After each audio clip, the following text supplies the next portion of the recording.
price today. Our program is called Short Stories from the Front Line of Long-Term Care, and I am excited to talk to Minnie about why she works on the front line. Minnie, just tell me a little bit how long you've been in long-term care and what you do. Well, I've been in long-term care about now over 30 years. Yes, sir. Started out in high school, but I really started the passion of cooking when I was 11 years old. My mom always wanted to send me outside to play. No, I wanted to crack an egg and do some cornbread. So she didn't force me to go out. She let me do what I wanted to do, and that became my passion right then. She was a food manager in Cincinnati Public School System, so it all come along with her. I started out also as a CNA in my senior year vocational block class. I did nurse's assistance for 8 years. And then along with the nursing home where I was doing that, I started helping out in dietary. So they wanted my help. So the boss one day called me upstairs and asked me, did I want to become a cook? I said, no, I don't want to cook in that big kitchen. I said, I don't know how to do that. So I became a cook. So I've been a cook ever since then. It's my passion for doing what I want to do. And I love the residents. I treat them like they my parents. I take it very, very, very personal when it comes to them and try to give them their nutritions and everything of their diet, what they need. So still, I'm sorry. No, go ahead. And still today, I'm still here. I'm their gift, and they is my gift. Mm. When they see me coming, they smiling. And when I see them, I'm smiling. They give me the strength. So it's a passion in what I do. It's been over 30 plus years that I've been doing this work. And I'm going to continue doing it. Minnie, your story is fabulous. And when I told Bob that I wanted to start this short stories about long-term care frontliners, he said, well, I know someone who is passionate about being a cook, and she's just as important as anyone else inside of that senior living community. Minnie, you could be a cook in a lot of different places. You could be a cook at a school. You could be a cook at a hotel. You could be a cook at a restaurant. Why are you in long-term care? Long-term care, because God sent me here. It wasn't nowhere else for me to go. All these years I have been in a nursing home, long-term care. My heart is for the residents, right, for to take care of them and to supply their meals.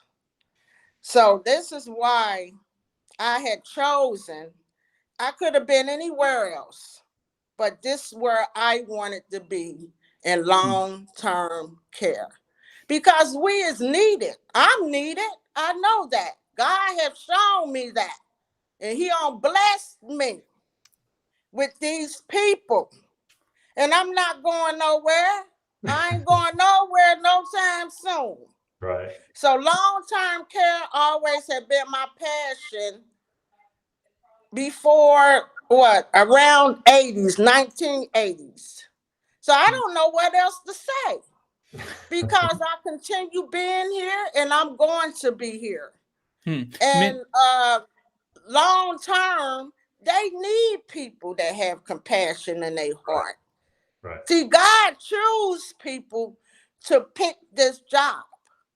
See, everybody is not for this. You have to be patient. You have to be lovable. You got to have a good sense of heart. See, these people got good sense. There's nothing wrong with them. They humans. They have their senses, sense of smell, sense of taste, sense of touch. See, I do a lot of hugging, and these patients look for that. Right. See, I had loved ones in long-term care. All my loved ones that on pass, I was a gift to them. I took care of them until the end.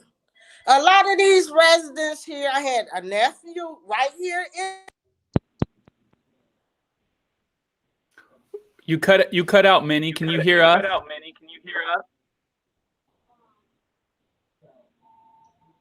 Minnie, we lost the audio.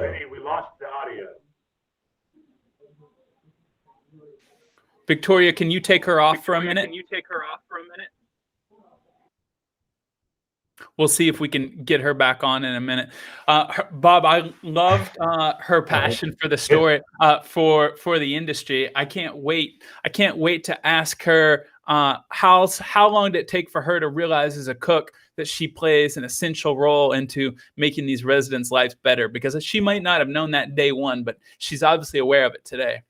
Listen, and that's the thing, and that's why I try to, when I go to the buildings, I eat a meal there, because you need to know what we're putting out, and if it's cooked with love. And I'm serious about that, because it tastes different when you're just cranking out meals, and it might have all the nutritional value that you're supposed to provide in a meal for the day, but it's not cooked with love. Every meal that they put out at that facility, it just tastes amazing. And it's that type of employee. Remind me the story of how you met Minnie. The first time you and I talked, you mentioned that you wanted me to meet Minnie. Tell me about how her supervisor introduced you and why you went over to visit her. Yeah, so we wanted to raise the bar in our dietary department. We were trying to figure out a way to do it. So we started this competition called Last Tray Standing, and every facility would compete regionally for a meal, and they had to be something that's on our menu. So it can't be something that you just cook, and it has to be on our menu. And so they bring it, and the buildings really got into it, because they would put all these extra little things and all this. But then we started noticing they're taking more pride at the facility level at the meals that they're putting out. But so we would have judges coming from the different facilities, and some residents taste the food, and every division had a winner. And then we had at the end of the competition, every winner from every region would come and compete for the final prize. And it was people from every building coming there to cheer. And it was just a fantastic event. Well, Minnie's facility, Anita Bryant's the dietary director there, they won. And so I wanted to go work at that facility to see why it was so great. And when you got there, you immediately saw it's her staff that she's built, and they just cook from their heart. And Anita said, my mother taught me how to cook, and she said I could make anything taste good with 3 ingredients. But because she said it was just coming from, and they don't cook, they just cook from the heart. It was a beautiful thing. Beautiful thing. That's such a beautiful initiative, Last Tray Standing. When did you all start that?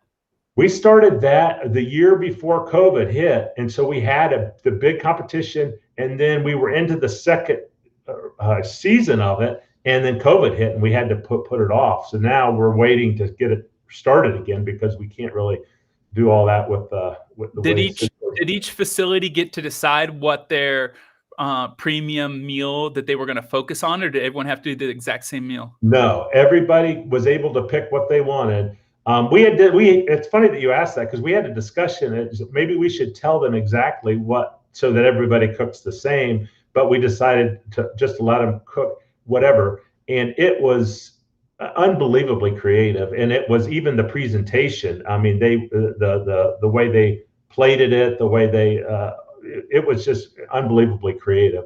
And I was able to be a judge for we tried to let different people do, but it was fantastic. We're going to have to hide Minnie, because I'm afraid when COVID is all gone, some cruise ship is going to come in and swipe up all your cooking staff, because you got some brilliant competitors there. Listen, like she said, she ain't going nowhere. I don't think any amount of money. She loves it at that facility, and you could offer her $1 million, and she's going to be there because she loves her residents, and she does. She goes around after she's done serving. She's a nighttime dinner cook.